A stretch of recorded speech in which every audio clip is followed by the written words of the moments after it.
You're being too clingy and desperate, Clarissa. I can't breathe around you anymore. Tyler's voice cut through the phone like a shard of ice, each word a deliberate, chilling slice into the heart of my world.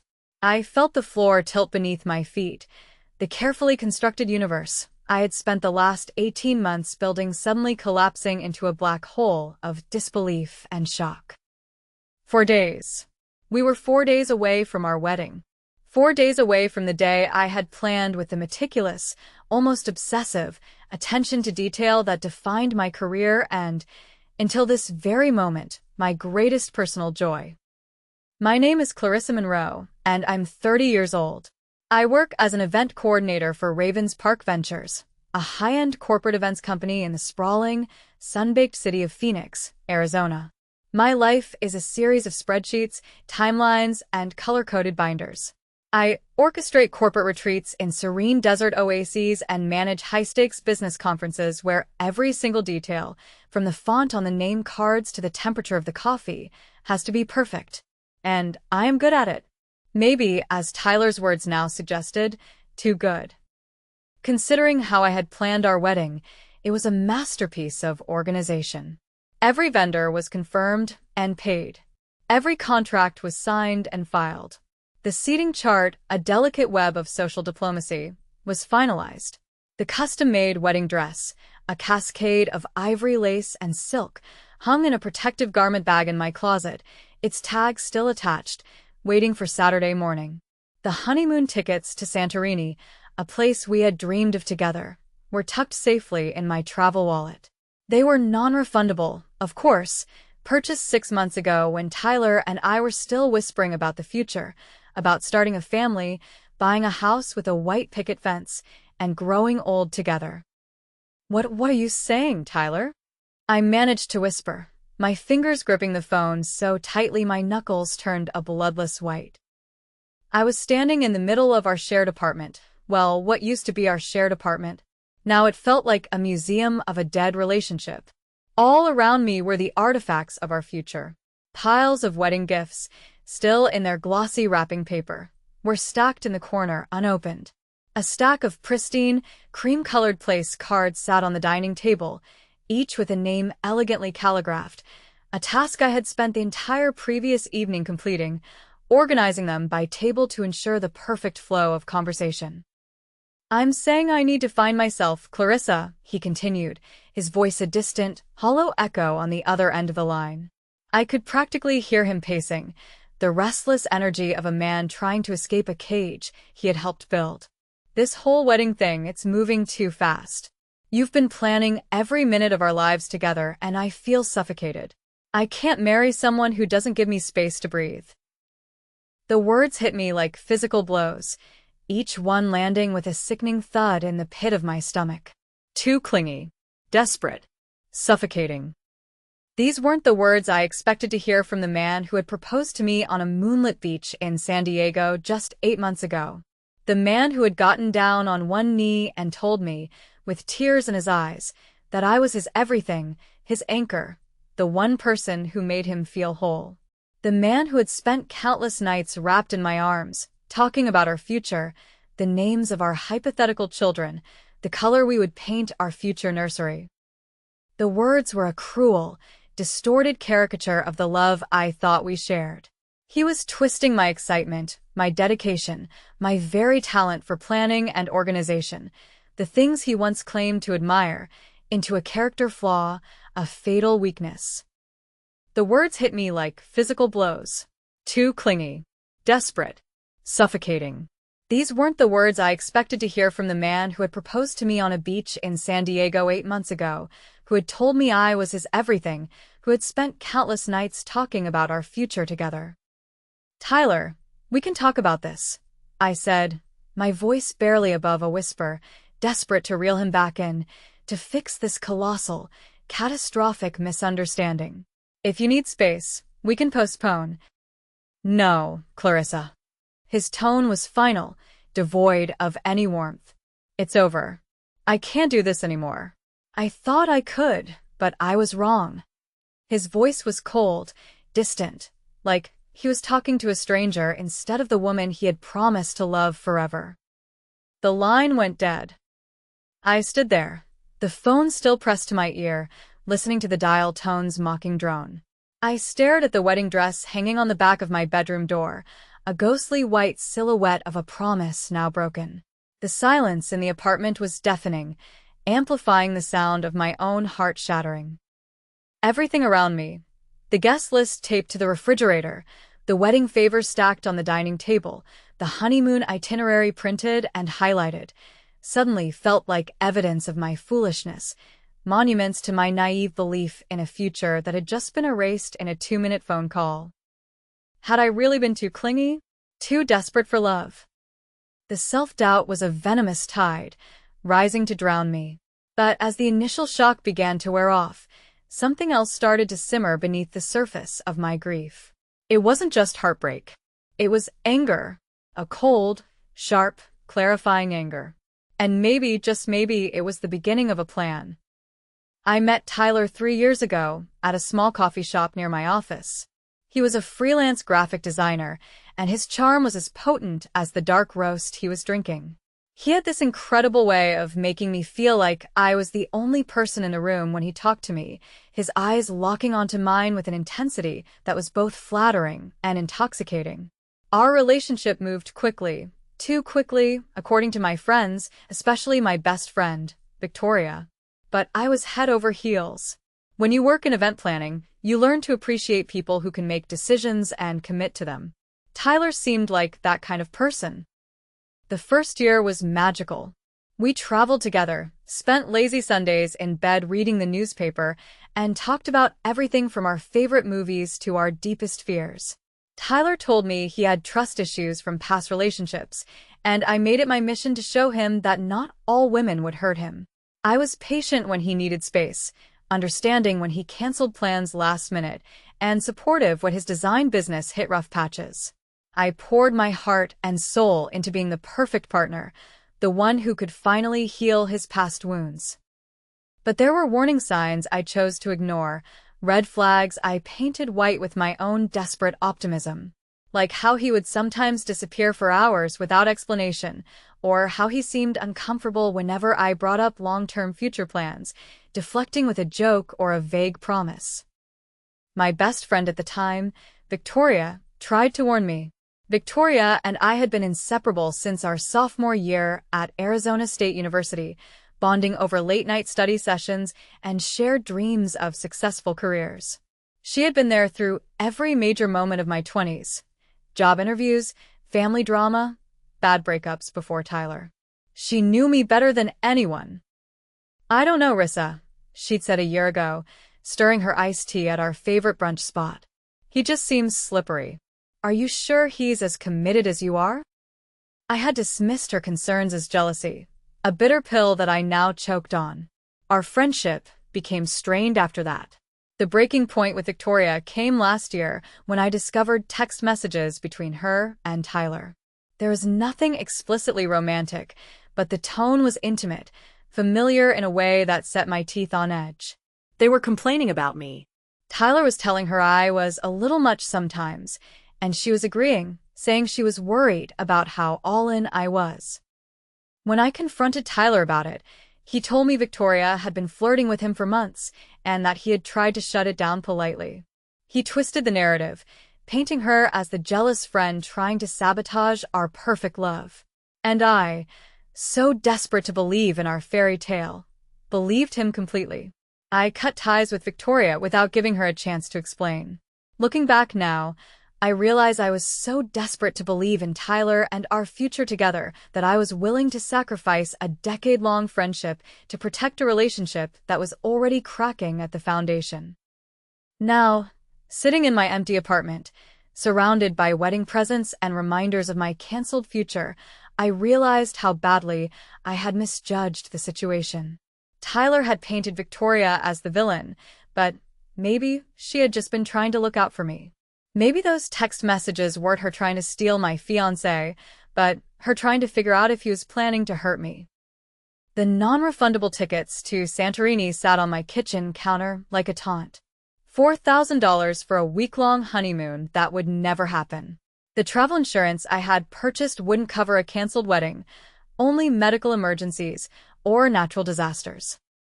I stared at the confirmation email on my laptop, reading the romantic villa description and wine-tasting excursions that Tyler and I had planned together during happier times. As I sat there, wallowing in self-pity and financial loss, an idea began to form. A crazy, impulsive idea that would either be the beginning of my healing process or the most expensive mistake I had ever made. I picked up my phone and scrolled through my contacts until I found Victoria's number. It was still there, despite everything that had happened between us. My finger hovered over the call button for a full minute before I finally pressed it. The phone rang once, twice, 3 times, before Victoria's familiar voice answered, cautious and surprised. "Clarissa? Is everything okay?" "Victoria," I began, my voice shaky. "I need to ask you something, and I need you to be completely honest with me." I could hear the vulnerability in my own words. "Those text messages between you and Tyler last year. What really happened?" There was a long pause on the other end of the line, and I could almost hear Victoria choosing her words carefully. "Clarissa, I tried to tell you back then, but you wouldn't listen. Tyler was the one reaching out to me. He kept asking me to meet up for coffee, saying he needed advice about your relationship. When I told him it wasn't appropriate for me to be in the middle of your problems, he got angry and accused me of being jealous of what you two had." My stomach dropped. What kind of advice was he asking for? "He said you were becoming too attached, too focused on the future instead of living in the moment. He wanted to know if I thought you would be okay with taking a break from the relationship." Her words confirmed my worst fears. I told him that if he was having doubts, he needed to talk to you directly, not go behind your back asking your friends for permission to hurt you. I closed my eyes, feeling the full weight of my mistake. "Victoria, I'm so sorry. I should have listened to you. I should have trusted our friendship instead of—" "Clarissa, why are you calling me now? What happened?" Victoria's voice was gentle but concerned. I took a deep breath. "Tyler called off the wedding. 4 days before we were supposed to get married. He told me I was too clingy and desperate. He said he needed to find himself." The words felt bitter in my mouth, but saying them out loud to Victoria somehow made them feel less devastating. "Oh, honey, I'm so sorry. Are you okay? Do you want me to come over?" For a moment, I was overwhelmed by how quickly Victoria offered support, despite how badly I had treated her. This was the friend I had lost because I was too blinded by love to see Tyler for who he really was. "Actually," I said, a new resolve hardening my voice, "I was calling to ask you something completely crazy. How do you feel about a last-minute trip to Greece?" Victoria laughed, but not unkindly. "What are you talking about?" "I have non-refundable honeymoon tickets to Santorini. $4,000 worth of romantic dinners and sunset tours that I can't get back. I was thinking, maybe instead of wallowing in self-pity, I could turn this disaster into something positive. What do you say to a girls' trip?" The silence stretched long enough that I started to worry Victoria would hang up on me. Finally, she spoke, and I heard something that made my heart lift for the first time in 24 hours. She was laughing. Really laughing. The kind of deep, genuine laugh that had made me fall in love with our friendship in the first place. "You know what, Clarissa? That sounds like the best revenge I've ever heard. Count me in." As we started talking about packing and logistics, I felt something I hadn't experienced in months: excitement. Not the anxious, desperate excitement of trying to make Tyler happy, but genuine anticipation for an adventure with someone who actually cared about my well-being.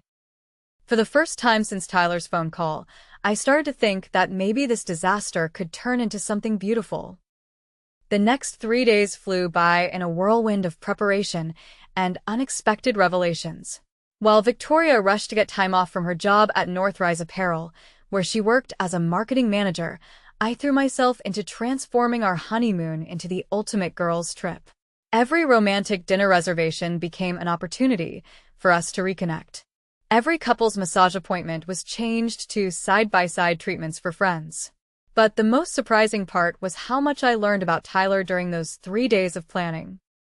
When I called the hotel to change the reservation from a couple to 2 friends, the manager mentioned that someone else had already called, asking about the booking details. When I pressed for more information, I discovered that Tyler had been calling our vendors as late as Tuesday, 2 days before he called off the wedding, asking about cancellation policies and whether deposits could be transferred to future dates. The revelation hit me like a physical blow. Tyler hadn't made a sudden decision in a moment of panic. He had been planning to leave me for days, maybe even weeks, while I was addressing wedding invitations and confirming final guest counts. He had been calculating the best way to minimize his financial losses while devastating my life completely. When I shared this discovery with Victoria, her reaction was immediate and furious. "That calculating bastard," she said over coffee on Thursday afternoon. "He was planning his exit strategy while you were planning your future together. Do you realize how manipulative that is?" "I keep thinking about all the times he accused me of being controlling and obsessive," I said, stirring my latte absently. "But he was the one orchestrating everything behind the scenes. He made me feel crazy for wanting to plan our life together, when really, he was planning his escape." Victoria reached across the table and squeezed my hand. "Clarissa, you weren't crazy. You were being a normal person who was excited about getting married. Tyler just didn't have the courage to be honest about his feelings, so he made you the villain instead." That evening, as I was packing for Santorini, Tyler finally showed up at my apartment. I heard his key in the lock and felt my heart race, but not with the desperate hope I might have expected. Instead, I felt a cold anger that surprised me with its intensity. "Clarissa, we need to talk," Tyler said as he walked into the living room. He looked terrible unshaven, wearing the same clothes I had seen him in 3 days ago, with dark circles under his eyes that suggested he hadn't been sleeping well. "About what, Tyler?" "About how you spent days calling vendors behind my back while I was planning our wedding. About how you made me feel like I was suffocating you, when really, you were just too cowardly to break up with me honestly." Tyler's face went pale. "How did you? I mean, I don't know what you're talking about." "The hotel manager told me. Someone called asking about cancellation policies. The florist mentioned that my husband had inquired about transferring our deposit to a future event. Should I keep going, or are you ready to admit that your sudden need to find yourself was actually a calculated plan to dump me while protecting your own interests?" For the first time in our 3-year relationship, Tyler looked genuinely ashamed. Clarissa, I'm sorry. "I didn't mean for it to happen this way. I just got scared and—" "Save it," I interrupted, surprising myself with how steady my voice sounded. "I'm going to Santorini tomorrow, and I'm going to have the time of my life. You can find yourself or lose yourself or whatever it is you think you need to do, but you're going to do it without me." Tyler's eyes widened when he saw the packed suitcases by the door. You're still going on our honeymoon?" "My honeymoon," I corrected. "And yes, I am." The look of shock on Tyler's face was almost worth the heartbreak of the past 4 days. "You can't be serious." Who are you going with? I smiled sweetly, enjoying his discomfort more than I probably should have. Victoria. The color drained from Tyler's face completely. Victoria? "Your ex-best friend? Victoria, the one who tried to warn me about you. I finished for him. The one whose friendship I destroyed because I believed your lies about her trying to steal you. That Victoria." I picked up my camera bag and slung it over my shoulder. "Turns out she was right about you all along." Tyler started pacing around my living room, running his hands through his hair in the gesture I once found endearing but now recognized as manipulation. "Clarissa, this is insane. You can't just run off to Greece with her. What will people think?" "I honestly don't care what people think anymore, Tyler. I spent 3 years caring about what you thought, and look where it got me." I zipped up my carry-on bag and checked that I had my passport and boarding passes. "Besides, all those people already know you called off our wedding 4 days beforehand. I don't think my choice of travel companion is going to shock anyone. But Victoria hates me, Tyler said, and for the first time, I heard real fear in his voice. She's going to poison you against me completely. I laughed, but there was no humor in it. Tyler, you poison me against yourself. Victoria doesn't need to say a word. Your actions speak loudly enough. Clarissa, please. I know I handled this badly, but maybe some time apart is exactly what we need. When you get back from Greece, we can talk about. No, the word came out harder than I intended, but I didn't soften it. There's no when I get back conversation. There's no working things out or taking a break or figuring out our issues. You made your choice when you spent days planning to humiliate me. Now I'm making mine.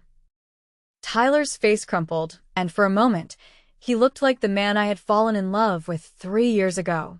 I love you, Clarissa. I know I messed up, but I do love you. If this is what your love looks like, Tyler, then I don't want it. I picked up my phone and opened the camera app, suddenly struck by inspiration. Actually, since you're here, would you mind if I got a quick video? I was planning to document this whole trip, and it might be nice to have some before footage to contrast with all the fun I'm about to have. Tyler stared at me like I had lost my mind. You want to film me?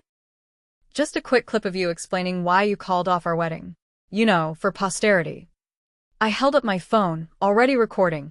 Come on, Tyler. Tell everyone about how you need to find yourself. And how I was too clingy and desperate for someone as free-spirited as you. Clarissa, stop it. This isn't funny. You're absolutely right. It's not funny at all. But it's going to make for great content when I'm sipping wine on a terrace overlooking the Aegean Sea tomorrow. I lowered my phone and smiled at him. Don't worry, Tyler. I'll make sure to tag you in all my posts so you can see exactly how much fun your ex-fiancé is having on the honeymoon you didn't want. Tyler's expression shifted from confusion to something that looked almost like panic. Clarissa, you wouldn't. Watch me, I said, grabbing my suitcases and heading for the door. Goodbye, Tyler. I hope you find whatever it is you're looking for. As I closed the door behind me, I could hear Tyler calling my name, but I didn't look back. I had a plane to catch and a new life to start living. Santorini was everything I had dreamed it would be, but better than I had ever imagined it could be with the right person. Victoria and I arrived at the villa on Saturday evening, what should have been my wedding night, exhausted from travel but giddy with the realization that we were actually doing this. The sunset from our terrace was breathtaking, painting the white buildings and blue domes in shades of gold and pink that no photograph could capture. To new beginnings, to friendship, I replied, clinking my glass against hers. And to the best decision I've made in years. We spent the evening planning our week, mapping out all the activities Tyler and I had researched together, but would now become memories with my restored best friend instead. Every restaurant reservation, every tour, every romantic sunset spot would be transformed from a symbol of my failed relationship into a celebration of my freedom. That night, as I uploaded our first photos to social media, I felt a thrill of anticipation. The image of Victoria and me laughing on the terrace, wine glasses in hand, and the Santorini sunset behind us was captioned simply, "Best honeymoon ever." Thanks for the recommendation, Tyler. I tagged him in the post and set my phone aside, knowing it was only a matter of time before he saw it. The response was immediate and overwhelming. Friends who had been walking on eggshells around me since the wedding cancellation suddenly flooded the comments with heart emojis and messages of support. You look amazing. Living your best life. Tyler's loss. The validation felt incredible, but what felt even better was the genuine joy on Victoria's face as she read the comments over my shoulder.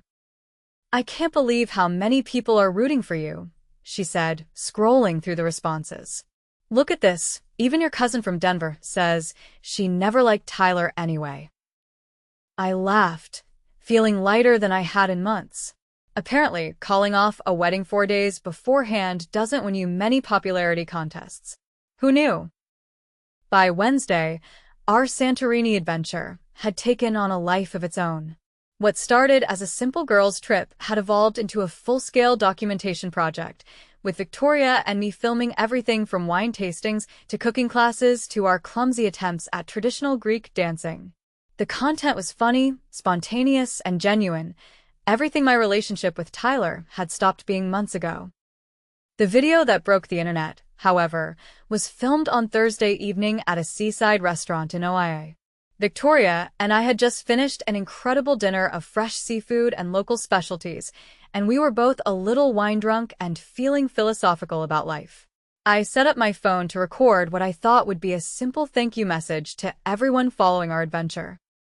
Day 6 in Santorini, I began, the camera capturing the stunning backdrop of white buildings cascading down the cliffside behind us. I just want to thank everyone who's been following along on this incredible journey. A week ago, I thought my life was over because my fiancé decided I was too clingy and desperate for him. But you know what I've realized? I wasn't clingy. I was just clinging to the wrong person. Victoria jumped into frame, throwing her arm around my shoulders. And now she's clinging to me, and I'm totally okay with it. We collapsed into giggles, and I continued through my laughter. So, Tyler, if you're watching this, and I know you are because you viewed every single one of my stories, I just want to say thank you. Thank you for showing me what I don't want in a partner. Thank you for teaching me that I deserve better. And thank you for giving me the push I needed to rebuild the friendship I should never have sacrificed for you. The video ended with Victoria and me raising our glasses to the camera and shouting in unison, to finding yourself and losing the dead weight. Within hours, the video had been shared hundreds of times, with comments pouring in from friends, acquaintances, and complete strangers celebrating my transformation from heartbroken bride-to-be to confident, independent woman living her best life. But the comment that made it all worthwhile came from Tyler himself, posted at 3 a.m. Phoenix time. "We need to talk when you get back. This has gone far enough." I screenshotted the comment and showed it to Victoria over breakfast the next morning. Her response was immediate. "Sounds like someone's realizing what he lost." I smiled, feeling a satisfaction deeper than any revenge I had planned. "Too little, too late," I said, and meant every word. As I reflected on this journey of reclaiming my life and friendships, I realized that sometimes the best revenge isn't about hurting the person who hurt you. It's about becoming so happy without them that their absence becomes a gift, rather than a loss.